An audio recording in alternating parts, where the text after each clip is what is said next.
visitando a Igreja do Evangelho Quadrangular do Jardim Nilópolis. Pastor titular da igreja, pastor Jaime Souza Santos, que já está aqui há quanto tempo, pastor?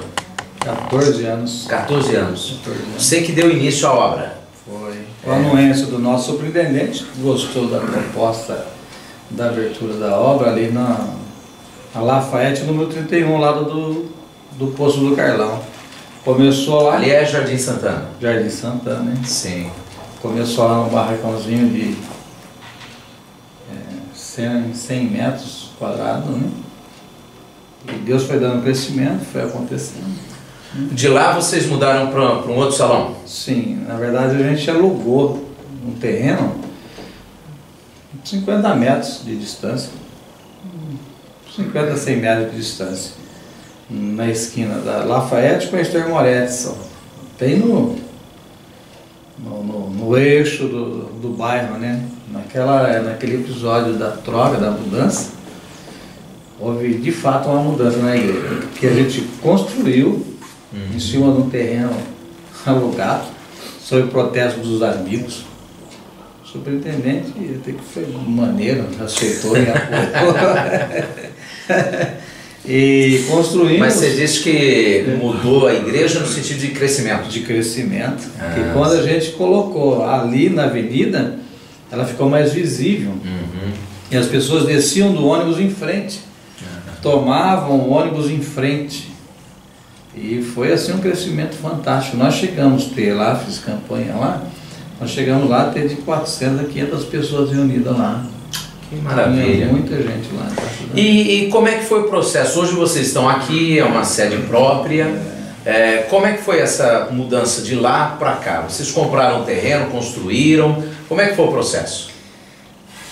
Lá nós tínhamos uma movimentação bacana, era legal. Inclusive quando a gente surgiu essa oportunidade, alguém fez menção de que tinha o espaço à venda, né?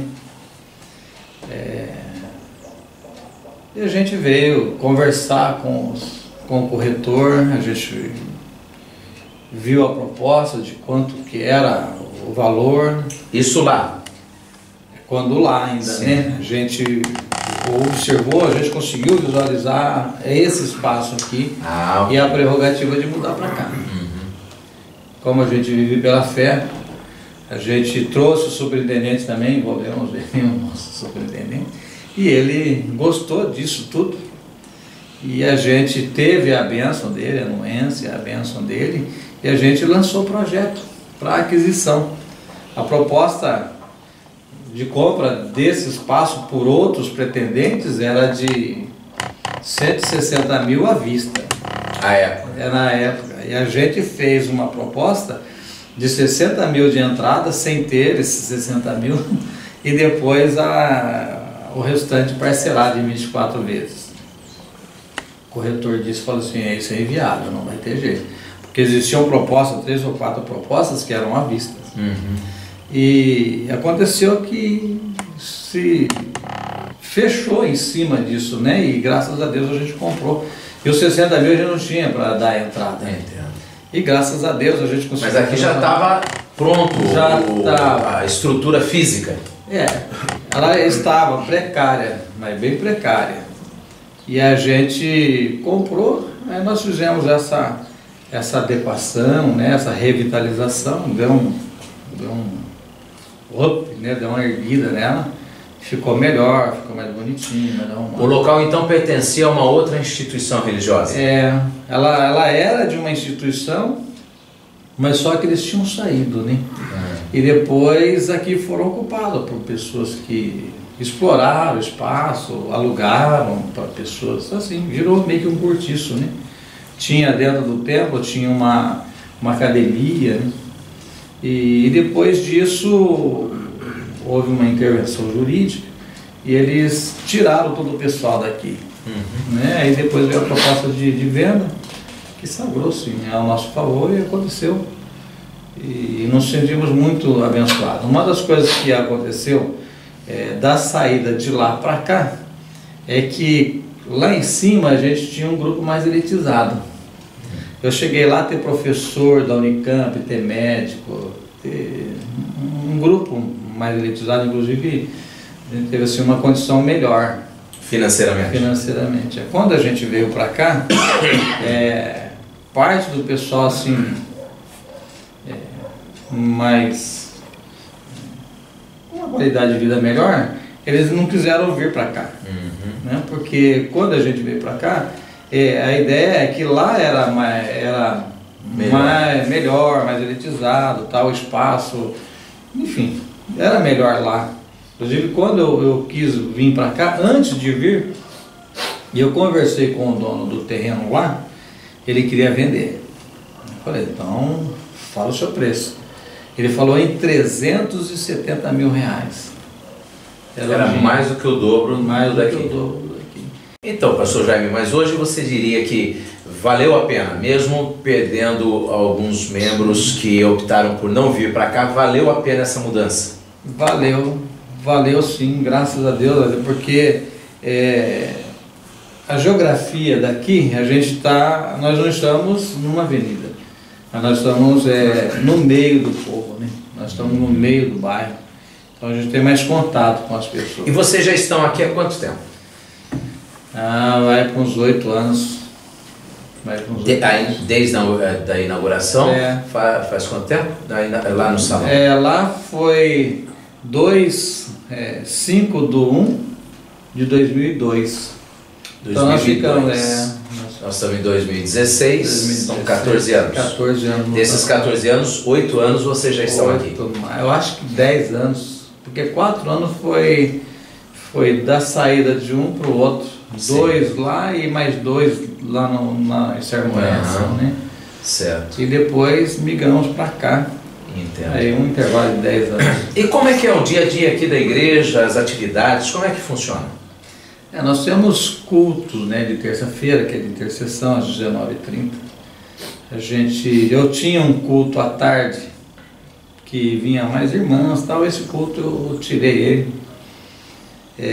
Temos na segunda-feira à noite, a gente tem reunião de oração, hoje tem às 20 horas. Quarta-feira a gente tem trabalho de células, né? Hoje a gente tem um grupo, né, trabalhando com células. E sexta-feira a gente tem culto de libertação. Sábado tem culto de jovens. Todo sábado? Todo sábado. Só os dias que tem evento regional, então o pessoal vai. E domingo de manhã, o culto matinal, né? Culto das 8 horas, que é um culto pequeno, mas é um culto gostoso, aconchegante. E logo em seguida a escola bíblica, que também é muito prazeroso, muito bacana, está muito gostoso. E depois às 18h30 o culto da família, que é o culto maior da igreja e tal, que é muito bom. Muito bem. Agora, você falou que tem células. Como é que é o trabalho de células aqui da igreja? Tem sido muito proveitoso. Olha, visto que agora, sábado último, nós batizamos 6 pessoas. Resultado do trabalho com células. Então foi bacana, tem sido bacana, sim, tem sido bacana. Vocês têm quantas células atualmente? Hoje nós temos 5 células. 5 células. E você formou o pessoal que está na liderança das células, você trabalhou com eles, fez um curso, como é que foi esse processo? Na verdade, a gente participou de alguns simpósios, né, voltado para isso. Eu acredito que a gente precisaria de um aprimoramento maior, talvez expandir mais, né? E esse pessoalzinho que eu tenho, a grande maioria deles já são obreiros, né? Então eu tenho eles bem perto e eu vou assim meio que municiando todo o movimento, o trabalho deles. E tem sido bacana. Eles são autônomos na conduta da célula, nas mensagens, ou você direciona? Não, tem um direcionamento, tem todo um procedimento. Todos eles falam a mesma coisa, seguem a mesma orientação? Seguem a mesma orientação. E sempre de quarta-feira? Sempre de quarta-feira, E como que é associar esse trabalho com células? O pessoal que vai na célula já vem para a igreja? Já vem para a igreja. E no domingo de manhã você falou que tem escola bíblica. Tem escola bíblica. Aí você tem um corpo docente. Sim. E como que funciona? Tem classes para idades diferentes? Tem. A gente tem classes, né, para os pequenininhos, né, os juniores. Tem classe para os maiorzinhos, né, para os jovens, adolescentes. Homens, mulheres. Homens e mulheres são juntos? Não, são separados. Classes separadas. Cada assunto de acordo com a classe, né? A gente trata o assunto. Certo. E você falou que batizou recentemente 6 pessoas. 6 pessoas. Né? Para essas pessoas serem batizadas, elas passaram por algum curso de orientação? Sim, uma preparação. A gente tem uma apostila, né? Que a gente mostra a história da nossa igreja, a gente mostra a doutrina da nossa igreja, tem um ensinamento a respeito do que acontece na nossa igreja, as hierarquias, os postos, né? Os direitos e os deveres de cada pessoa que vai sendo inserida no rol de membros, né? Então eles têm um curso rápido, não muito extenso também, até porque a nossa preocupação maior primeiro que eles ouviram a palavra, aceitaram, receberam, né? E aí o convencimento de tomarem a postura para o batismo é uma coisa muito natural, só direcionar. E a segunda parte agora seria então a questão da gente acomodá-los numa classe de discipulado, de atendimento, de cuidado e zelo, né, deles. Já visto que eles já passaram pela experiência do batismo. Né? Pastor Jaime, você falou que tem aqui alguns obreiros, alguns auxiliares. Como é que é esse quadro ministerial da igreja? Sua esposa é pastora também, né? É pastora, Ela é tua auxiliar aqui? Ela é minha auxiliar. Então e você, além dela, tem outros obreiros? Tenho outros também. Então eu tenho em mente sempre, né, que a gente forma obreiros. E a gente consegue identificar nesse grupo, nesse quadro que vai se formando, pessoas que ela têm aptidões internas, né, que elas vão trabalhar junto. Então, para esses a gente direciona para as células, para dentro dos rituais dos cultos, que é a abertura de culto, que é a administração de oferta, a administração da palavra. Eu reservo o culto de terça-feira, que é o culto de intercessão, para a gente trabalhar a questão de habilidade de altar, a liturgia, o jeito como fala. Então, seria um laboratório para esses que estão trabalhando, né? E agora, quando eu consigo identificar que o obreiro ele tem um pouco, assim, aquela necessidade de uma certa liderança, então a gente já prospecta ele para uma provável e possível congregação. Né? E vocês têm hoje congregações? Temos. Quantas? Temos 4 congregações. 4. Né? Elas são em bairros diferentes? Bairros diferentes. E cada congregação tem o seu próprio líder? Tem o próprio líder, Submisso e sujeito à sua orientação. Orientação, exatamente.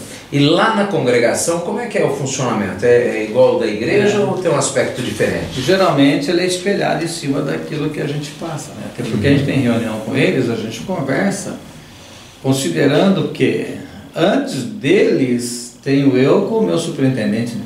Certo. Com a nossa região, com o nosso ministério. Então o que a gente recebe do ministério, a modelo, a espelho disso a gente faz. E assim sucessivamente. À medida que eles vão crescendo, né, a gente vê a prerrogativa deles se tornarem pastores titulares.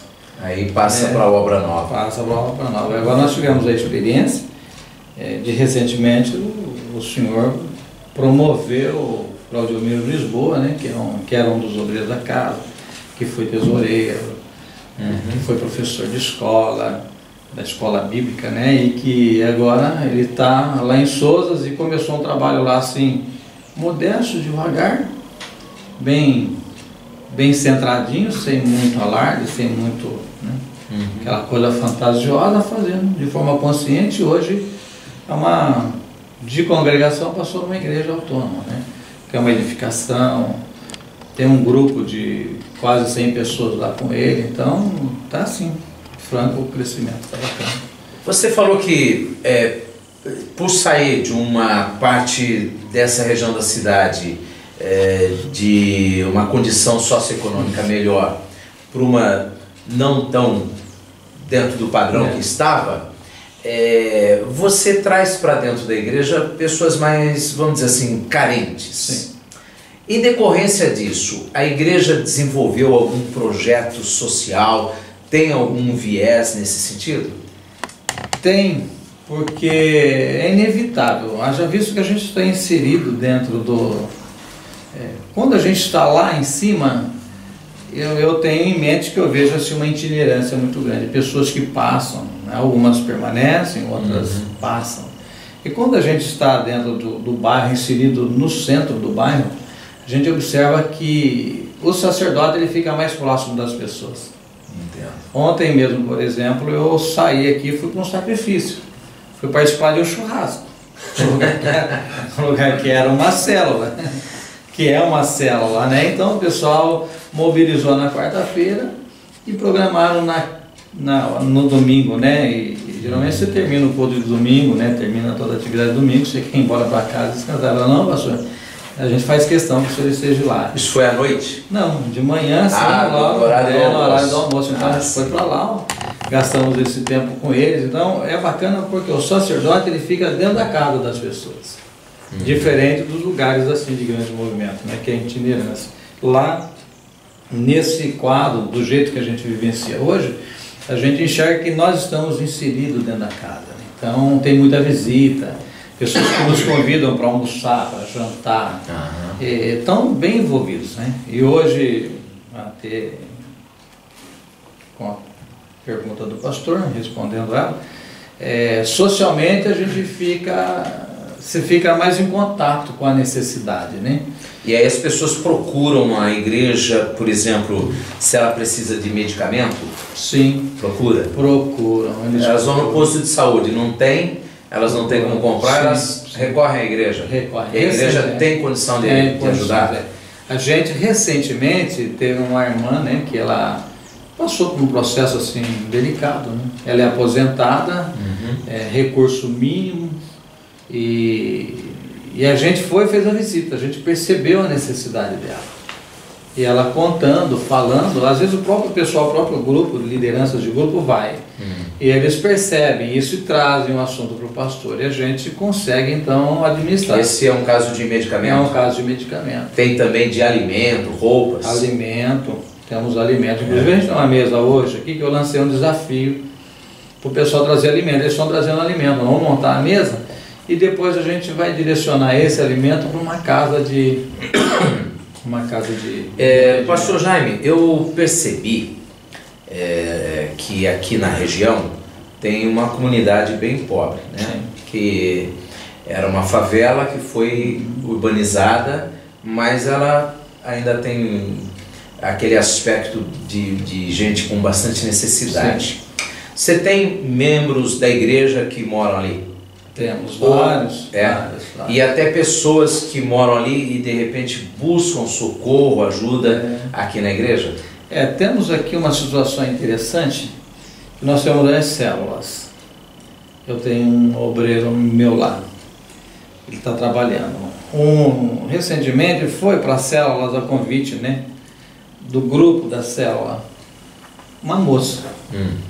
Então o pessoal participando, eles perceberam uma certa tristeza na moça e foi conversando e tal, nasceu aquela ideia de fazer uma visita. Foram fazer a visita e quando foram lá na primeira visita, eles identificaram assim, a situação depauperada que estava, aquela coisa de condição subhumana, que era uma senhora, né, uma criança e uma moça. Um barraquinho, e aí o meu obreiro, vendo essa necessidade, ele pediu para que eu fosse fazer uma visita. Terminei um culto de domingo à noite, e esse culto deu uma chuva, choveu. Terminou, eu desci, mesmo com chuva eu desci lá, e aí eu pude constatar que a coisa era subhumana, uma coisa horrível, né? Eles colocavam lonas de plástico dentro do barraco para segurar a água e fazer um furo para a água descer, né, numa vasilha, para não ficar aquela coisa espalhada em cima das camas, pisando em água, coisa horrível. Então, dessa visita nasceu a perspectiva, né, essa visão de repente a gente poder ajudá-los. Oramos, intercedemos, colocamos a igreja também para se envolver com o projeto, e a gente começou a levantar parceiros, né, pessoas que pudessem nos ajudar. e terminamos. Hoje nós estamos com uma construção de 45 metros quadrados, uma casa que tem 2 quartos, tem um banheirinho, tem uma sala e uma cozinha. É um espaço assim arejado, um espaço que vai acomodar bem eles, e a casa já está meio que em fase quase que de acabamento. Acho que para setembro agora a gente deve estar entregando a casinha. Nós estamos quase no fim de agosto, então mais um mês e meio. A gente já deve estar entregando a casinha para eles. Que bacana, muito bom. Pastor Jaime, o pessoal que está nos assistindo pela internet, se eles quiserem conhecer aqui a igreja, conhecê-lo, ver esse trabalho bonito que está sendo desenvolvido aqui no Jardim Nilópolis, em Campinas, como é que faz? Qual que é o endereço? Tem algum telefone de contato? Faz o convite aí para o nosso pessoal. É isso aí. Nós estamos aqui na Rua Ana Arruda Camargo, Rua Ana Arruda de Camargo, número 26, no Jardim Nilópolis. É a 50 metros da portaria do DR. Então, quem vem do centro, subindo pela Lagoa do Taquaral, você tem do lado direito a Rua Bento Arruda, caiu naquela alça ali, é só seguir, passar em frente à cidade judiciária, descendo, sempre margeando, né, a cerca da cidade judiciária, DR, é fácil chegar. E o nosso telefone é 3256-1719, que é o telefone da igreja. A partir das 3 horas da tarde o pastor Fábio já está por aqui, ele atende, ele faz todo esse procedimento de acolhimento. E tem meu telefone também, se você quiser ligar, é o 993 17 18 79, sempre à disposição. E conta para o nosso pessoal, aliás, repete os dias de culto e horários. Tá certo. Os cultos a gente tem aqui, de segunda-feira a gente tem reunião de oração às 20 horas, que é dirigido pelo pastor Fábio. Aberto para quem quiser participar. Quem quiser, né? E a gente tem também de terça-feira culto de intercessão. Esse culto os nossos pastores assistentes fazem, né? E sexta-feira, quarta-feira a gente tem células, né, nas casas, acontecem nas casas, assim, no entorno da igreja. E na sexta-feira é o culto de libertação, esse culto que eu faço. E também o culto de manhã, do domingo de manhã às 8 horas, e logo em seguida a escola bíblica. E às 18h30, né, é o nosso culto, o culto da família, que é o culto da igreja em geral, que a grande maioria vem, a gente tem a Santa Ceia, que tem sido uma bênção. Ok. Então tá aí o convite para você conhecer a Igreja do Evangelho Quadrangular no Jardim Nilópolis, em Campinas. Parabéns pelo trabalho. Deus te abençoe. Obrigado, pastor. Foi um prazer tê-los por aqui. Obrigado.